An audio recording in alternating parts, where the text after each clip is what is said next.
Hello students, I hope आपने last lectures देख लिए होंगे। ओके, जिसमें मैंने आपको ऑस्मोटिक प्रेशर का बेसिक बताया था। ठीक है, उससे पहले मैंने आपको एलिवेशन इन बॉइलिंग पॉइंट और उसके न्यूमेरिकल करवाए थे, और लास्ट लेक्चर में मैंने ऑस्मोटिक प्रेशर का आपको जो बेसिक थ्योरी है, what is osmotic pressure and what is its derivation and how can we call it as colligative property. Okay, अब इसके आज हमने न्यूमेरिकल करने हैं, बट न्यूमेरिकल करने से पहले मैं इसका थोड़ा बहुत जो थ्योरी वाला पोर्शन है जो आपको एग्जाम में पूछा जाता है वो कर लेते हैं। जैसे कि 3 तरह के सॉल्यूशन होते हैं बेटा, एक होता है आइसोटोनिक सॉल्यूशन, एक होते हैं हाइपोटोनिक सॉल्यूशन और एक होते हैं हाइपरटोनिक सॉल्यूशन। ठीक है, तो देखो आइसोटोनिक सॉल्यूशन क्या होते हैं। आइसोटोनिक सॉल्यूशन नाम से ही क्लियर है, आइसो का मतलब होता है सेम, टोन का मतलब होता है कंसंट्रेशन। तो वो दो सॉल्यूशन जिनकी कंसंट्रेशन सेम हो, या you can say osmotic pressure same हो, the two solution having same osmotic pressure और सेम कंसंट्रेशन, क्योंकि आइसो का मतलब होता है सेम और टोन का मतलब होता है कंसंट्रेशन। तो ऐसे दो सॉल्यूशन जिनकी कंसंट्रेशन या ऑस्मोटिक प्रेशर सेम हो उसे कहते हैं आइसोटोनिक सॉल्यूशन। अगर मैं एग्जांपल देना चाहूँ तो अगर आप रेड ब्लड सेल और 0.91% NaCl सॉल्यूशन दोनों को कंपेयर करोगे तो रेड ब्लड सेल में उतनी ही कंसंट्रेशन होती है जितनी कि NaCl के 0.91% सॉल्यूशन की होती है। तो both have same concentration, hence these are isotonic in nature. ठीक है, नेक्स्ट इज हाइपोटोनिक। हाइपो का मतलब होता है लेस। ठीक है, तो ऐसे दो सॉल्यूशन जिसमें एक की कंसंट्रेशन जो है लेस हो। ठीक है, the solution with low concentration. ठीक है, जिस सॉल्यूशन की जो कंसंट्रेशन है, दो सॉल्यूशन की तो बात नहीं कर रही, मतलब कि अगर कम सॉल्यूशन कंसंट्रेशन वाला सॉल्यूशन है then it is known as hypotonic solution. The solution with low concentration और low osmotic pressure is hypotonic solution. ठीक है, फॉर एग्जाम्पल से आपको समझ आएगा कि अगर मैं आरबीसी को पानी में रख देती हूँ तो बेटा आरबीसी कंसनट्रेटेड सॉल्यूशन है, और पानी की जो है, पानी क्या है, हाइपोटोनिक सॉल्यूशन, पानी की कंसंट्रेशन कम है। ठीक है,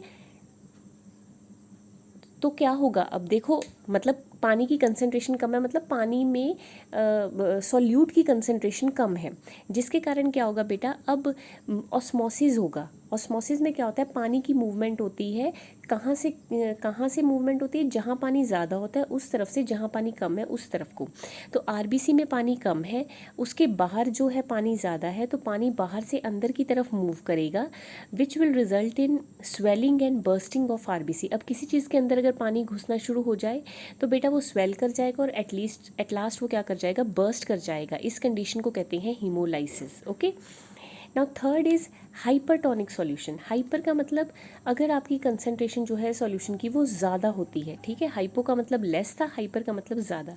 when RBC is placed in 5% NaCl solution. देखो, अब अगर मैं आरबीसी को, पहले मैंने 0.91% NaCl में रखा था तो ये सेम कंसंट्रेशन थी NaCl और आरबीसी की, लेकिन अब अगर मैं आरबीसी को 5% NaCl सॉल्यूशन में रख दूंगी तो जो 5% Na सॉल्यूशन है दैट इज़ हाइपरटोनिक, मतलब उसकी कंसंट्रेशन आरबीसी से ज़्यादा है। कंसंट्रेशन ज़्यादा होने का मतलब उसमें पानी कम है और उसमें सॉल्यूट पार्टिकल ज़्यादा हैं।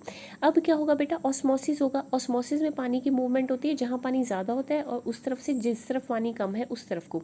तो अब आरबीसी में पानी ज़्यादा है as comparison to 5% NaCl solution, तो आरबीसी में से पानी निकलना शुरू हो जाएगा। So water will move out of RBC resulting in shrinkage of RBC, जिसके कारण जो आरबीसी है वो श्रिंक कर जाएंगे। इस स्पेशल कंडीशन को कहते हैं क्रीनेशन। अगर एनिमल सेल में हो रहा हो तो उसे कहते हैं क्रीनेशन, और अगर प्लांट में से पानी निकल रहा हो, प्लांट सेल में से पानी निकल रहा हो तो उसे कहते हैं plasmolysis. So these are the 3 types of solution. Isotonic same concentration 0.91 NaCl and RBC are of same concentration. Hypotonic, when RBC are placed in water then it is hypotonic solution. When RBC are placed in 5% NaCl then it is hypertonic solution. ठीक है, hypotonic में रखेंगे तो swelling and bursting of RBC हो जाती है, hypertonic में रखेंगे तो श्रिंकेज ऑफ आरबीसी हो जाएगी। So these are the 3 kinds of solution. Okay, now next कई बार क्वेश्चन आ जाता है पेपर में, बहुत बार एग्जाम में ये क्वेश्चन आया है। ठीक है, कौन सा क्वेश्चन है, that is why intravenous injection should be isotonic with blood. बेटा जो भी इंजेक्शन आपको वेन में लगते हैं, इंट्रावीनस इंजेक्शन मतलब जो आपकी वेन में इंजेक्शन लगाए जाते हैं, वो आपके ब्लड के साथ आइसोटोनिक होने चाहिए। अगर वो ब्लड के साथ आइसोटोनिक नहीं होंगे, सपोज वो हाइपोटोनिक है, अगर वो हाइपोटोनिक होंगे तो आपका ब्लड सेल श्रिंक कर जाएगा, सॉरी अगर वो हाइपोटोनिक होंगे तो आपका ब्लड सेल जो है स्वेल कर जाएगा, जिससे बर्स्टिंग ऑफ आरबीसी हो जाएंगी। और अगर वो हाइपरटोनिक हुए, अगर उनकी कंसंट्रेशन ज़्यादा हुई ब्लड सेल से, तो बेटा आपके ब्लड सेल श्रिंक कर जाएंगे। तो दोनों तरफ से आपके ब्लड सेल लॉस होंगे। अगर वो हाइपोटोनिक हुए तो स्वेल करके लॉस हो जाएंगे, अगर वो हाइपरटोनिक हुए तो बर्स्ट करके लॉस, तो श्रिंक करके लॉस हो जाएंगे।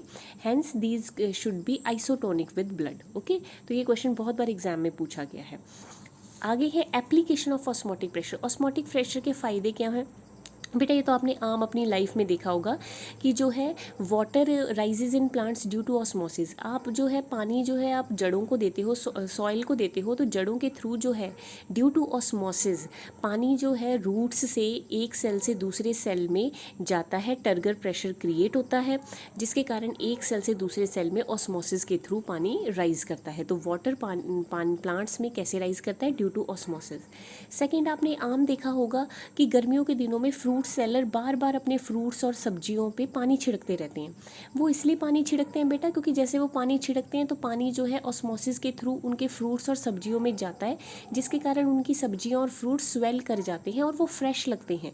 अदरवाइज़ इतनी गर्मी होती है तो फ्रूट्स और सब्जियों का पानी उड़ जाता है, जिसके कारण बेटा उनका वो जो है बासी लगती हैं। तो अगर वो बासी ना लगे, उनको फ्रेश दिखाने के लिए वो बार बार स्प्रिंकल करते हैं वाटर फ्रूट्स पे और सब्जियों पे।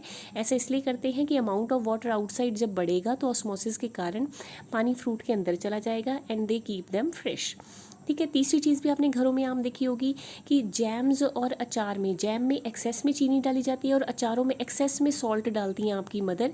ऐसा इसलिए डालती हैं क्योंकि जब आप उनको एक्सेस में सॉल्ट या शुगर डालते हो तो सॉल्यूशन क्या हो जाता है? कंसनट्रेटेड हो जाता है। अब कंसनट्रेटेड सॉल्यूशन में जो बैक्टीरिया और फंगस अगर ग्रो भी करेंगे, क्योंकि आपका जैम और आपका अचार बहुत दिनों तक रहता है, तो अगर बैक्टीरिया और फंगस ग्रो भी करने की कोशिश करेंगे तो कंसनट्रेटेड सॉल्यूशन इतना ज़्यादा होगा जिसके कारण उनका और बैक्टीरिया और फंगस में जो है पानी होगा, जिसके कारण जो है पानी की मूवमेंट जो होगी from dilute to concentrated solution होगी, जिसके कारण बैक्टीरिया और फंगस का अपना अंदर वाला पानी निकल जाएगा और अल्टीमेटली वो डाई कर जाएंगे, वो ग्रो नहीं कर पाएंगे। ठीक है।